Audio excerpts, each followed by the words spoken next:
Hello, good morning, नमस्कार। सभी का स्वागत है पावर ऑफ नॉलेज लीगल मेरे चैनल पे। आई होप सब अच्छे से पढ़ाई कर रहे होंगे, अपनी कंपटीशन की तैयारी में लगे होंगे, बहुत सारा ज्ञान अर्जन कर रहे होंगे। और जो आजकल हम लॉ ऑफ अट्रैक्शन पर सीरीज़ कर रहे हैं, इसका भी आनंद ले रहे होंगे, इस ज्ञान से भी सीख रहे होंगे। तो आज जो हम टॉपिक इसी किताब से लेकर के आए हैं वो है क्या है, the psychology of the emotion. यानी हम सब इमोशनल होते हैं, कभी ना कभी होते हैं, हम सब के अंदर इमोशंस हैं, उसकी क्या साइकोलॉजी है उसको जानने वाले हैं। और लॉ ऑफ अट्रैक्शन में ये चैप्टर क्यों रखा गया इसके बारे में भी हम जानेंगे। तो शुरू करते हैं आज का सेशन, लेट्स गेट स्टार्टेड। तो देखिए, one is apt to think of the emotions as independent from habit. You easily may think of one acquiring habits of action and even of thinking that we are apt to regard the emotions as something connected with feeling and quite diverse from intellectual effort. तो कह रहे हैं, क्या कह रहे हैं कि हम सब क्या हैं, इमोशंस से भरे हुए हैं। इमोशंस को मतलब सोचते हैं फीलिंग्स ही इमोशंस हैं, और थोड़ा सा ये हैबिट से अलग है। और ये बता रहे हैं कि ऐसा है कि कुछ कुछ कनेक्टेड है फीलिंग के साथ, और कह रहे हैं कि जो इंटेलेक्चुअल एफर्ट है आपका, यानी जो आपकी बुद्धिमत्ता है, वो इससे अलग है। मतलब डाइवर्स यहाँ शब्द इस्तेमाल किया गया क्योंकि इसको अलग करके किया गया है। जो इंसान जितना ज़्यादा इंटेलेक्चुअल वो होता जाएगा, उतना ज़्यादा उसके अंदर इमोशंस थोड़े से कम होते जाते हैं। क्योंकि इमोशंस में बह जाने से कई बार बहुत ज़्यादा गलत डिसीजंस भी ले लेते हैं, तो इसलिए उसको उतनी अच्छी दृष्टि से नहीं देखा जाता। लेकिन स्टिल, क्योंकि हम ह्यूमंस हैं, इमोशंस की भी बहुत ज़रूरत होती है, क्योंकि हमें एक ऐसी लाइफ जीनी है ना कि जहाँ पे इसका एक बैलेंस क्रिएट हो जाए, है ना। हमें हर चीज़ में एक बैलेंस लेकर के आना होता है, तभी हम एक सही जीवन और एक सच्चा जीवन जी पाते हैं, है ना। Yet notwithstanding the distinction between the two, both are dependent largely upon habit. अब यहाँ कह दे रहे हैं कि सारा का सारा हैबिट पे भी डिपेंड करता है। And one may repress, increase, develop and change one's emotion just as one may regulate habits of action and lines of thought. It is an axiom of psychology that emotions deepen by repetition. तो कहते हैं जो emotion है आपका वो गहराता जाता है, कैसे कैसे, जब उसका रिपीटिशन होता जाता है। ठीक है, इसको ऐसे समझिए कि आपने देखा होगा, अगर आप अपना पैटर्न नोटिस करने लगे कि आप किस प्रकार ऑपरेट करते हैं। ऑपरेट यहाँ करने के बाद आपका आचार व्यवहार किस प्रकार, एक इंसान खुद को तो बेहतर तरीके से तो जानता ही है ना कि मैंने अपने जीवन में क्या क्या किया है, और मैंने कौन सी सिचुएशन ऐसी आई थी, है ना, जिसमें मैंने ऐसा रिएक्ट किया था। तो वही उसका एक पैटर्न बन जाता है, और अगर उस समय वो इमोशंस ट्रिगर हुए थे तो वही इमोशंस बार बार आने वाले हैं। अगर आप बहुत ज़्यादा रोते हैं किसी के जाने तो आपको रोना आएगा। अगर आप बहुत चुप हो जाते हैं, सपोज दैट किसी के जाने से, है ना, तो आप चुप हो जाते हैं। तो ये एक तरह का पैटर्न ही होता है। ठीक है, if a person allows a state of feeling to thoroughly take possession of him, he will find it easier to yield to the same emotion the second time and so on until the particular emotion or feeling becomes second nature to him. तो इसी तरह उसका ये nature ही बनता जाता है। जैसे जैसा इमोशन उसने उस सिचुएशंस में एक्सप्रेस किया था, वैसा ही अगली बार भी होगा, क्योंकि ये रिपीटेशन के साथ क्या हो जाता है, गहराता जाता है ना, कह रहे हैं। और उसका ये सेकंड नेचर भी बन जाता है। Okay, if an undesirable emotion shows itself inclined to take up a permanent abode with you, you had better start to work to get rid of it और एटलीस्ट टू मास्टर इट। तो आपको मान लीजिए कई बार ऐसे भी चीज़ें हो जाती हैं जो उतनी अच्छी नहीं होती, तो उसको आपको ठीक भी करना होता है। वरना ये जो इमोशन होता है, ये एक अपना घर बना लेता है आपके अंदर।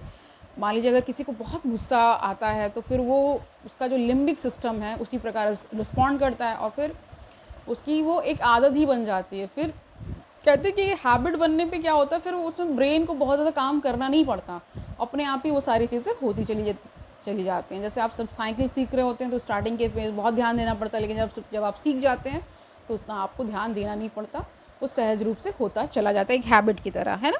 And the best time to do this is at the start, for each repetition renders the habit more firmly entrenched and the task of dislodging it more difficult. तो कह रहे हैं कि यानी कोई आदत बन रही तो उस पर भी आपको बहुत ध्यान देने की आवश्यकता है कि ये आदत आगे जाके क्या आपको निष्कर्ष देने वाली, क्या रिजल्ट लेकर आने वाली। तो उस पर आपको शुरुआत में अगर आप काम कर लें तो ज़्यादा अच्छा रहता है। वर यू एवर जेलस, पूछ रहे हैं क्या आप कभी आपने जेलस फील किया। If so you will remember how Insidious was it's first approach, how subtly it whispered hateful suggestions into your willing ear, and how gradually it followed up such suggestion until finally you began to see green, है ना। Jealousy has an effect upon the, आप bile juice की बात कर रहे हैं, आपका bile duct होता है ना, उसकी बात कर रहे हैं, and causes it to poison the blood. तो इसी तरह जेलेसी के बारे में कह रहे हैं, वो अच्छी फीलिंग नहीं होती लेकिन बहुत लोगों को होती है ना। This is why the idea of green is always associated with it. Then you will remember how the thing seemed to grow, taking possession of you until you scarcely could shake it off. You found it much easier to become jealous the next time it seemed to bring before you all sorts of objects apparently justifying your suspicions and feelings. कह रहे हैं कि मान लीजिए जैसे आपको शक करने का कुछ है, मैं एग्जांपल दे रही हूँ, अगर आपकी शक करने की आदत है तो आप ऐसा ही निरंतर करने वाले, वो आपकी हैबिट में आ चुका है, और उसको दूर करने के लिए फिर आपको कई बार ऐसा हो सकता है कि आपको काउंसलिंग सेशंस लेने पड़े, किसी एक्सपर्ट के पास जाना पड़े, और आपकी वो आदत को वही सुधार पाएगा। क्योंकि कई लोग, जैसे जेलसी का ही है, ईर्ष्या करने की जो आदत है आपकी, है ना, उसमें भी यही होता है कि एक बार जब वो पहली बार वो फीलिंग आई होगी तो आपने देखा होगा कि आपको थोड़ा अजीब लगा होगा, लेकिन वो दूसरी तीसरी बार फिर आती जाएगी, फिर आपको कभी पता ही नहीं चलेगा, आप जेलसी कर लेंगे, है ना। यही यहाँ पे बताया जा रहा है, क्योंकि साइकोलॉजी ऑफ इमोशन को जान रहे हैं, इसलिए हम ये सब डिस्कस कर रहे हैं, ठीक है। यही बताया जा रहा है। Everything began to look green, the green eyed monster waxed fat, and so it is with every feeling or emotion. If you give way to a fit of rage, वही आप समझ पा रहे हैं, जो जैसे रोड रेज हो जाती है, रोड में लोग जैसे एक दूसरे को टक्कर मार देते हैं तो पता नहीं क्या क्या कर बैठते हैं, थप्पड़ मार देते हैं, कई बार गोली भी चला देते हैं, ठीक है। You will find it easier to become angry the next time on less provocation. कहते हैं कि आप फिर अगली बार क्या होगा, थोड़ा सा प्रोवोकेशन मिलेगा और आप बहुत भयंकर वाला गुस्सा कर बैठते हैं, क्योंकि वो आपकी आदत में शुमार हो चुका है, आपको अपने इमोशंस पे कंट्रोल नहीं रहा है, ठीक है। The habit of feeling and acting mean does not take long to formally settle itself in its new home, है ना, if encouraged. Worry is a great habit for growing and waxing fat. People start by worrying about big things and then begin to worry and fret about some smaller thing, and then the merest trifle worries and distress them. They imagine that all sorts of evil things are about to befall them. If they start on a journey, they are certain there is going to be wreck, है ना। If a telegram comes, it is sure to contain some dreadful tidings, ठीक है। तो देखिए ये चीज़ होती है, हम सबके जीवन में होती है। अगर हमने ये हैबिट बना ली है कि हम थोड़ी थोड़ी बात में गुस्सा हो जाते हैं, हमको क्रोध आ जाता है, हम बहुत ज़्यादा फियरफुल हो जाते हैं, डर जाते हैं, तो एक घंटी भी बजती है तो फिर क्या होता है, डर लगता है, ठीक है। तो ये हमें, क्योंकि हमारी कई बार इसमें परवरिश भी जिम्मेदार होती है, क्योंकि जिस माहौल में हम पले बड़े हुए होते हैं उसका भी इम्पैक्ट हमारे जीवन में ताउम्र रहता है जब तक हम जीवन अपना जीते हैं, ठीक है। इसीलिए कहते हैं कि स्टार्ट अच्छी होनी चाहिए तभी अंत अच्छा होता है। लेकिन इसमें भी आप एक्सेप्शंस देखते हैं कि बहुत सारे लोग अपनी मिड लाइफ में बहुत सारे चेंजेस करके एक अच्छा जीवन जी पाते हैं और एक सही जीवन जी पाते हैं और लॉ ऑफ अट्रैक्शन का उपयोग कर पाते हैं, सही चीज़ें अट्रैक्ट कर पाते हैं, है ना। If a child seems a little quiet, the worrying mother is positive it is going to fall ill and die. If the husband seems thoughtful as he revolves some business plan in his mind, then the good wife is convinced that he is beginning to cease to love her and indulge in a crying spell, and so it goes, worry, worry, worry, each indulgence making the habit more at home.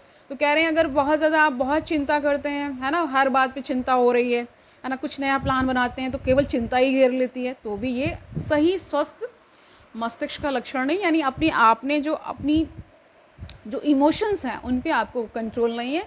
वो control देखिए कैसे आता है, जब आप सही practices को अपने जीवन में उतारते हैं, यानी सही जानकारी पहले लीजिए। अगर आपको कोई इश्यूज़ हुए हैं, है ना, अपने जो भी आपका अभी आप 30s में या 40s में चल रहे हैं, या जो भी आपके किसी भी लाइफ की स्टेज पे हो, कितनी भी उम्र के हों, अगर आपको ऐसे इश्यूज़ आ रहे हैं तो आप एक्सपर्ट्स हेल्प भी ले सकते हैं। मेडिटेशन भी करना है और मेडिकेशन भी करना है, ठीक है।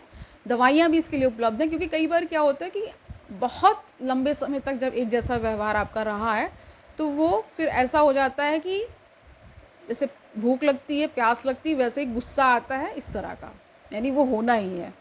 इसीलिए कहते हैं ना, नेचर स्वभाव को थोड़ा सा चेंज कर पाना मुश्किल होता है, लेकिन ये नामुमकिन नहीं है। मुश्किल ज़रूर है, नामुमकिन नहीं है। अगर आप धीरे धीरे अपनी लाइफ में चेंजेस लाएंगे, अगर आपकी दृष्टि इस प्रकार बन गई है कि पहले कोई सिचुएशन आती है आप केवल उसका नेगेटिव साइड देखते हैं, तो धीरे धीरे उसका पॉजिटिव साइड भी देखना शुरू करिए। अगर आपको लोगों पर बहुत ज़्यादा शक होता है ना, तो आप ये खुद से क्वेश्चन कर सकते हैं कि मैं इसका उल्टा भी सोच सकता हूँ, शक नहीं भी कर सकता हूँ। तो आपके पास चॉइस है ना, तो उस चॉइस को ही आपको हर बार लेना है, ठीक है। तो ये जब धीरे धीरे आप करते जाएंगे तो आपका जो नेगेटिव माइंडसेट है वो धीरे धीरे पॉजिटिव में चेंज होने लगेगा, और फिर आप एक बैलेंस इंसान बन पाएंगे। अदरवाइज़ क्या होगा, बहुत सारे लोग क्या है, केवल नेगेटिव पकड़ते हैं, और उससे क्या होता है, वो अपना जीवन तो नष्ट करते ही, अपने आसपास के लोगों का भी जीवन वो विनष्ट कर डालते हैं। क्योंकि कहते हैं ना, अगर एक बीमार है, आपके परिवार में कोई एक व्यक्ति भी बीमार है, तो फिर वो और लोगों को चैन से जीने नहीं देता है, ठीक है। ये पैटर्न होता है उस इंसान का, उसके अंदर, क्योंकि इतना वैमनस, इतनी जेलसी, इतनी वैसे इमोशंस आ चुके हैं जो कि क्या है, घातक है। डिस्ट्रक्टिव फोर्स उसके अंदर बहुत ज़्यादा प्रबल हो चुकी है, कंस्ट्रक्टिव फोर्स का बहुत कम उसके अंदर अंश बचा है। इसके यही कारण बनता है, ठीक है। मैं बहुत सारे लोगों से लाइफ में डील करती हूँ, मेरे फ्रेंड्स, इन सब को भी मैं ये सब चीज़ें समझाती हूँ, लेकिन वो कितना समझ पाते हैं ये उनकी स्थिति पे भी डिपेंड करता है। अगर आप मेरे सेशंस को ले रहे हैं, मैंने इसके पहले प्लेसिबो पे भी बहुत सारे सेशंस लिए हैं, वो एक तरह का पॉजिटिव इमोशन क्रिएट करने की ही प्रक्रिया है, कि जहाँ पे आप पॉजिटिविटी को पकड़ते हैं, निगेटिविटी को धीरे धीरे छोड़ते जाते हैं। यही पूरी प्रक्रिया है ना। हम सब अपने जीवन में बहुत सारे क्राइसिस से गुजरते हैं, मिड लाइफ क्राइसिस होती हैं। जैसे मैं देखती हूँ कि मैरिजेस में लोग जब अपनी मध्य वाली अवस्था में होते हैं, तो कई बार उनकी जो पर्सनल लाइफ होती है वो डिस्टर्ब रहती है, क्योंकि वो इतना उनको एक्साइटमेंट मिल नहीं रहा होता है जो स्टार्टिंग के फेज़ में होता है। लेकिन जब आप इस चीज़ को समझ जाते हैं कि ये सबके साथ घटित होता है, और मुझे ही इस चीज़ को चेंज करना है, मैं ही चेंज कर सकता हूँ, तब आप क्या अथॉरिटी अपने ऊपर लेकर के उन सब चीज़ों को चेंज भी करते हैं। अगर आप फिर बहुत ज़्यादा नेगेटिव उस फेज़ में हो जाएंगे, तो फिर क्या हो, रिश्ते टूटते हैं। रिश्ते तोड़ना कभी भी सोल्यूशन नहीं होता है। अगर एक सॉरी कह देने से आपका जीवन परिवर्तित हो रहा है, या सामने वाला आपसे जुड़ा रहता है, जोड़ना हमेशा कहते हैं फ्रूटफुल होता है, तोड़ना नहीं। अगर आपसे गलती हो गई है तो आप माफ़ी मांग लीजिए, अगर किसी और से हो गई है तो उसको आप इस तरह से कन्विंस कर सकते हैं। देखिए, अगर आपको जीवन में कुछ भी अच्छा रखना है, तो आपको कुछ लोग तो आपके साथ होने चाहिए ना, जो आपके प्रियजन हैं, या जो भी लाइफ में आपके साथ लोग हैं, उनके प्रति थोड़ा सा करुणा रखिए।